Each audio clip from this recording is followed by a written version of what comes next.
तो गाइस मैंने सोचा देखो एक हैवी हार्ट से आपको एक अपडेट शेयर कर दूं।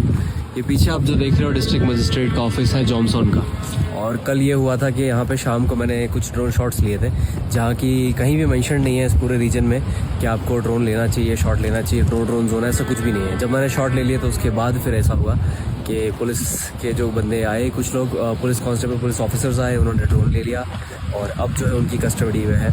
तो शायद से आगे आपको ड्रोन शॉट नहीं मिलेगा और शायद मुझे ड्रोन भी नहीं मिलेगा। हाथ पैर मार रहा हूँ, सुबह से हम काफ़ी चक्कर लगा चुके हैं यहाँ के, लेकिन कोई फ़ायदा नहीं है। मैं और साहब भाई दोनों यहाँ पे खड़े हुए हैं और विद अ हैवी हार्ट, मतलब पता नहीं, समझ नहीं आ रहा। बाकी का आगे देखते हैं यार।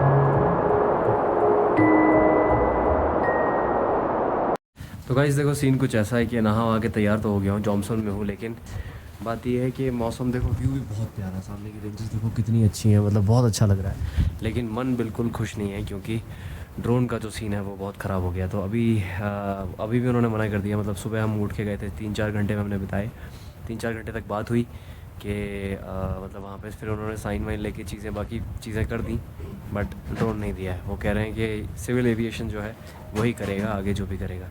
उम्मीद है देखो ड्रोन मिल जाए। मैं बार बार जा रहा हूँ, बिल्कुल पता है, बिल्कुल मन हट गया अब ये नेपाल को एक्सप्लोर करने का ना। आप समझ सकते हो, मतलब आपकी कोई चीज़ जो लाख रुपए से ही महंगी है और वो आपकी है, तो बस फिर देखो चलते हैं, जाते हैं वहाँ जाके बात करते हैं। सिविल एविएशन में एक बार फिर से जा रहा हूँ, डीएम से ही बात करूँगा। मैं छोड़ूंगा नहीं क्योंकि यार मेरा ड्रोन है, मुझे चाहिए, कोशिश। देखो सीन कुछ ऐसा है कि सामने जो है डीएम का ऑफिस वो वाला है, वहाँ से जाके हम लोग बात करके आगे अंदर ऑब्वियसली रिकॉर्ड तो नहीं कर सकते, तो इस वजह से। और हवा बहुत तेज़ चल रही है यहाँ पे। और कुछ हुआ ऐसा है कि उन्होंने भी मना कर दिया, हाथ खड़े कर दिए हैं कि देखो ये जो सीन, ये जो है लॉ कुछ ऐसा है यहाँ का कि अगर ऐसा होता है तो आप सिर्फ एक ही तरीका है, काठमांडू जाइए, काठमांडू जाके अपनी रिक्वेस्ट वहाँ पर डालिए कि ऐसे हुआ है, और उनसे रिक्वेस्ट कर सकते हैं हम एक बार कि आप मतलब जो भी है ऐसे अगर वो वहाँ से अलाउ करते हैं इंडियन एम्बेसी के थ्रू, तो ही मतलब जो है एक बार मिल सकता है, वरना नहीं मिलेगा। तो ये एक चीज़ है, कोशिश करते हैं, देखो आगे क्या होता है, बाकी बताते हैं। गाइस देखो पूरा दिन हो गया रूम में बैठे बैठे एडिटिंग करते करते, मैंने सोचा आपको कुछ दिखाता हूँ। और ये देखो, ये है हिमगिरी और उधर का व्यू देखो। मैं ना थोड़ी सी मेरी आवाज़ कटेगी जैसे मैं आगे जाऊँगा क्योंकि यहाँ हवा चल रही है बहुत तेज़। वो देखो क्या क्लाउड्स उड़ रहे हैं, देखना अभी उड़ रहे हैं, वो देखो इतनी स्पीड में है, क्या आप देख सकते हो उनको मूव होता हुआ? Can you see it? थोड़ी देर पहले यहाँ पे भी अच्छी खासी धूप थी और ये सारे देखो क्लाउड्स जो है वहाँ पीछे से उड़ के आ रहे हैं। चीज़ मुझे समझ नहीं आई कि मतलब अगर नेपाल इन इन इतनी सुंदर जगहों से इतना, मतलब यहाँ पे ना बहुत ज़्यादा एक्सपेंसिव है, इंडिया से कंपेयर करोगे चीज़ें एक्सपेंसिव हैं, तो इतना अगर एक्सपेंसिव चीज़ें हैं, टूरिज्म से अगर इतना आ रहा है, तो जो लोकल लोग हैं उनके लिए वो इन्वेस्ट क्यों नहीं हो रहा है? क्योंकि लोकल्स में देख रहा हूँ कल, मतलब कितनी सारी मोटरसाइकिल्स हमें मिली। माइंड यू मैं आपको बता दूँ, यहाँ नॉर्मल सी मोटरसाइकिल, नॉर्मल सी 2 लाख की पड़ेगी आपको, 2-2.5 लाख की। पल्सर जो है 2-2.5-3 लाख तक की पड़ सकती है आपको। इतना महंगा सब कुछ है यहाँ पे। उसके बावजूद भी मतलब यहाँ पे मतलब एटलीस्ट रोड तो सही होने चाहिए थे, क्योंकि जो लोकल्स कल मैं देख रहा था बाइक से जो फीमेल्स आ रही थी वो बेचारे इतना स्ट्रगल कर रहे थे इन रोड्स पे, जो आप ऑलरेडी ब्लॉग देख चुके हो, इतने गंदे रास्ते। उसके अलावा सिस्टम मैंने तो सब कुछ उनको बता दिया, क्या सीन था, मेरी नेशनैलिटी प्रूव कर दी, मैं कौन हूँ क्या है। फिर भी उन्होंने मतलब कहीं भी, प्रॉब्लम ये नहीं है कि मतलब चलो गलती होगी, प्रॉब्लम ये है कि आप इधर देखो इन रास्तों पे कहीं भी, पूरा पीछे नेपाल तक कहीं भी आपको कुछ नहीं मिलने वाला है जो लिखा हो कहीं पे कि यहाँ पे ड्रोन शॉट्स या चीज़ें प्रोहिबिटेड है, कुछ नहीं है। और जब आप यहाँ की गलती से उड़ा लेते हो, सिर्फ एक फ्लाइट लेते हो, तो उस चक्कर में आपका सब कुछ ब्लॉक हो जाएगा। चीज़ मतलब जो यहाँ पे ड्रोन इन लोगों ने लिया, उसके बाद पता है लोकल्स इतने सपोर्टिव हैं, लोकल्स कह रहे हैं, लोग इतने अच्छे हैं, आपने देख ही लिया होगा मुझे कैसे लोगों ने हेल्प की थी जब मैं फंस गया था डे 1 पे। लोग बोल रहे हैं कि ये लोग आपको दे देंगे काठमांडू में जाके, बट रियलिटी है कि लोगों को ऐसा बोला गया है, देता कोई नहीं है। मैंने मतलब एम्बेसी के लिए भी मेल डाल चुका हूँ ऑलरेडी अभी तक, और चीज़ें और भी कर चुका हूँ मैं, लेकिन नहीं मिलेगा। उन्होंने साफ सीधा बोल दिया है, हमारे लॉ बहुत स्ट्रिक्ट है, आप बॉर्डर रीजन में हैं, आपको नहीं मिलेगा। तो लेट्स सी, देखते हैं। तो वही सब चीज़ें थी, मैंने सोचा सब कुछ छोड़ो, सब कुछ हटाओ और आपको ये नज़ारे दिखाए कि जॉमसॉम एक्चुअल में है क्या। जॉमसॉम, तो इस जगह का नाम है जॉमसॉम। यह सुंदर सी जगह है जॉमसॉम, ये देखो, वाह। तो कल शायद देखते हैं, मुक्तिनाथ का प्लान बनेगा तो मुक्तिनाथ आगे जाएंगे हम।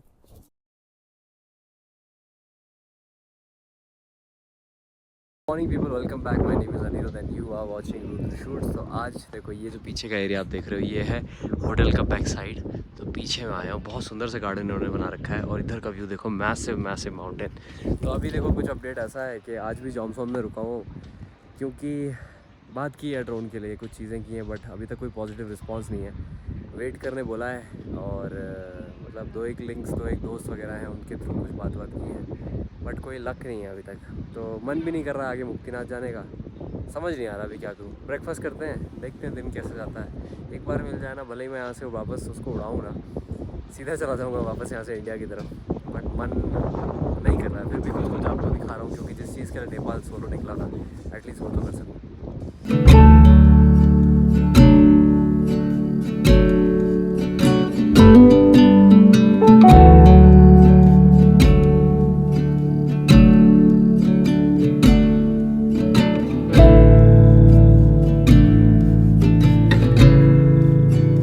People welcome back. तो ये खुशी ड्रोन मिलने की नहीं है, ये बस इस बात की खुशी है कि सब कुछ साइड में रख के मैं जा रहा हूँ मुक्तिनाथ, ताकि आप लोगों के लिए कुछ कंटेंट ले सकूँ। तो बस यहाँ से निकलते हैं, बाइक पे मुक्तिनाथ चलते हैं। अभी भी ड्रोन का कोई पता नहीं है, देखो बाकी बातें मैं बाइक पे करता हूँ, वहाँ ज़्यादा अच्छे से आपको समझा पाऊँगा। ये रहा अपना राइनो और करते हैं प्रिपेयर। ओके, ऊपर मेरे ख्याल से मौसम ठंडा होगा, तो एक बार मैं प्रेशर वेशर सेंसर सब कुछ लगा लेता हूँ।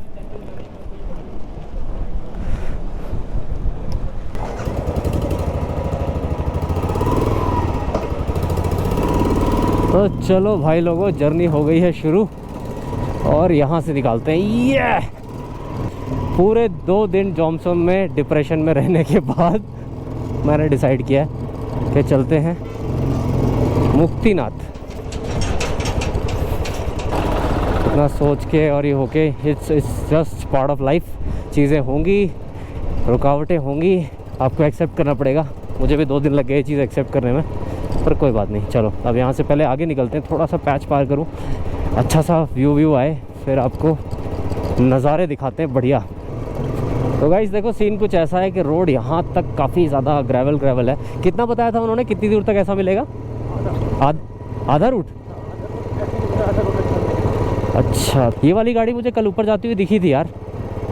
हाँ, ये उस वाले रूट से गई थी। सर्किट है क्या यहाँ पे कोई, जो उधर का रूट नहीं है तिलीचो लेक वाला, उस वाले रूट से गई थी ऊपर, यहाँ से वापस आई है कहीं। मतलब कुछ चीज़ों में कुछ आस्पेक्ट है ना, नेपाल ने बहुत डिसअपॉइंट किया मुझे। हो सकता है मैं अभी सिर्फ लोअर मुस्तांग में हूँ, अपर मुस्तांग और ज़्यादा सुंदर हो, ये भी हो सकता है देखो, क्योंकि मैं सिर्फ अज्यूम कर रहा हूँ, मैं इतना ज़्यादा घूमा नहीं हूँ। लेकिन सच बात यह है कि कुछ चीज़ों से मतलब काफ़ी डिसअपॉइंट हुआ हूँ मैं यहाँ पर है। उसके अलावा देखो, 1-2 चीज़ें मुझे उनकी भी नहीं पसंद आई। मैं आपको ड्रोन वाला सीन बता रहा था कि हुआ क्या, सारी चीज़ें अगर मैं आपको एक्सप्लेन करूँ तो डे 1 से लेके अभी तक क्या हुआ है। मैंने कुछ ड्रोन शॉट्स लिए थे वहाँ पे, ठीक है। जब हम वापस जॉमसॉन में सबसे पहले दिन आए थे, ड्रोन शॉट्स लिए। उसके बाद कहीं पे मेंशन नहीं था, कहीं पे कुछ नहीं था, और मैंने काफ़ी लोग मुझसे कह भी रहे थे कि यार भाई आपको रूल पढ़ने चाहिए थे। ये तो रूल मैंने पढ़ा था, 2 kg के अंडर का ड्रोन अलाउड था, लेकिन लोकल पुलिस और बाकी लोगों से पूछने के बाद भी कहीं नहीं पता चला कि परमिशन कहाँ से मिलेगी, ठीक है। तो उस पर और कहीं ना कहीं आप ये भी मान सकते हो कि मेरी भी हमारी भी लैक ऑफ नॉलेज और गलती है, और हम टाइम से थोड़ा लेट भी हो रहे थे, तो हमने जल्दबाजी में परमिशन नहीं लिया। तो मैं गलती एक्सेप्ट कर रहा हूँ, मेरी गलती है। उसके बाद क्या हुआ, हम गए और जॉमसॉन में एयरपोर्ट से काफ़ी दूर, मतलब एयरपोर्ट से करीब आप लीजिए आधा किलोमीटर दूर, सिर्फ 50 मीटर अपने आंखों के सामने मैंने होटल का शॉट लिया। और जो हिमगिरी माउंटेन जो मैंने आपको दिखाया था, अभी 2 दिन से मैं आपको दिखा रहा हूँ, उसका शॉट लिया। सुंदर सा, बहुत प्यारा लग रहा था, बिल्कुल नज़दीक से, पास, मतलब मेरे एकदम सामने ही था वो ड्रोन, दूर नहीं था मुझसे, ताकि और मैंने इंश्योर किया था कि कोई एयरपोर्ट पे मतलब कोई प्लेन और ऐसा कुछ ना हो कोई सीन। लेकिन हाँ देखो, गलती तो गलती है, क्योंकि चाहे लॉ, रूल इज़ रूल, सबके लिए बराबर है, मैं एग्री करता हूँ। तो उस चीज़ के लिए फिर सडनली क्या हुआ, बाहर कोई पुलिस वाले खड़े हुए थे, उन्होंने देखा, उन्होंने कहा कि आपने ड्रोन उड़ाया है।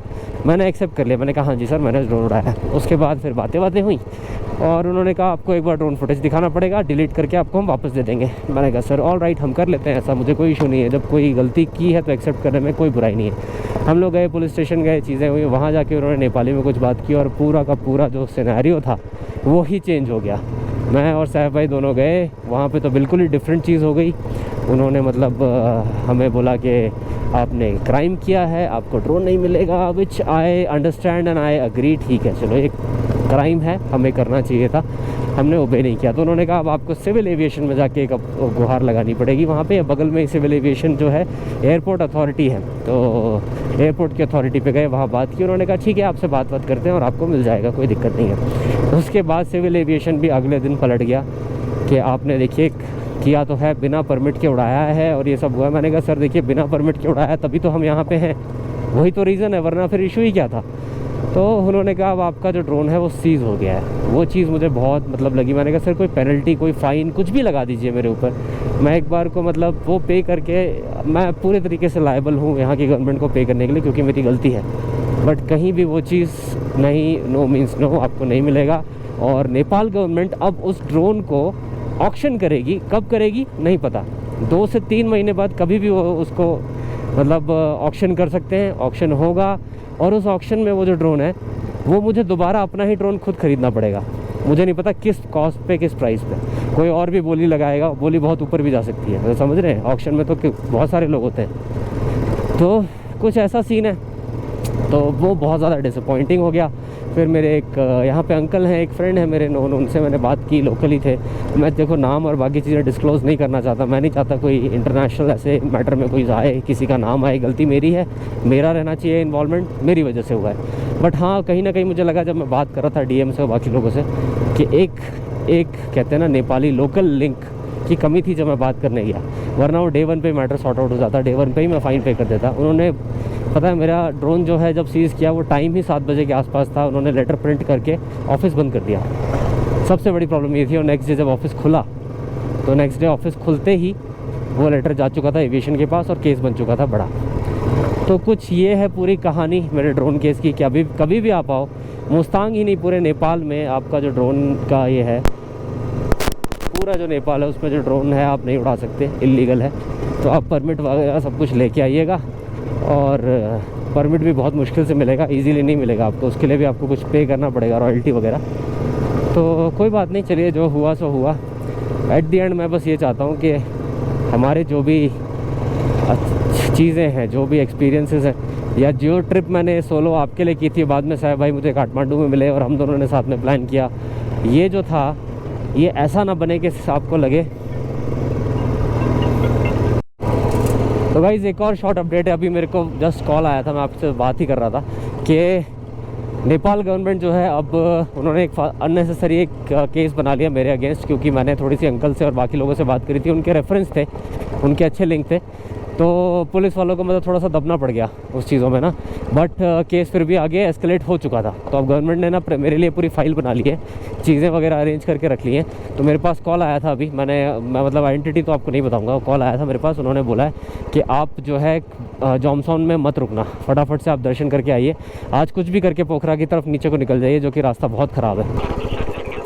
हाँ हम सोच रहे हैं कि इतना पास आ गए। तो गाइस देखो सीन कुछ ऐसा है कि मेरे पास कॉल आया था, उन्होंने बोला आप वापसी ले लो, अननेसेसरी मतलब ये कर रहे हैं, इंडियन एम्बेसी और बाकी चीज़ों को हाईलाइट कर रहे हैं चीज़ों को। तो मुझे यहाँ से बोला गया कि आप निकल जाइए, क्योंकि ये सेफ़ नहीं है। और मतलब ऑल्दो सबको पता है मेरी गलती नहीं है, लेकिन नेपाल गवर्नमेंट जो है केस को थोड़ा बड़ा बना रही है और मुझे टारगेट कर रहे हैं वो हिट लिस्ट पे, कि क्योंकि इतना बड़ा इशू बन चुका है और चीज़ें इतने ऊपर तक एस्केलेट हो गई हैं, इनकी लोकल मीडिया में भी चली गई।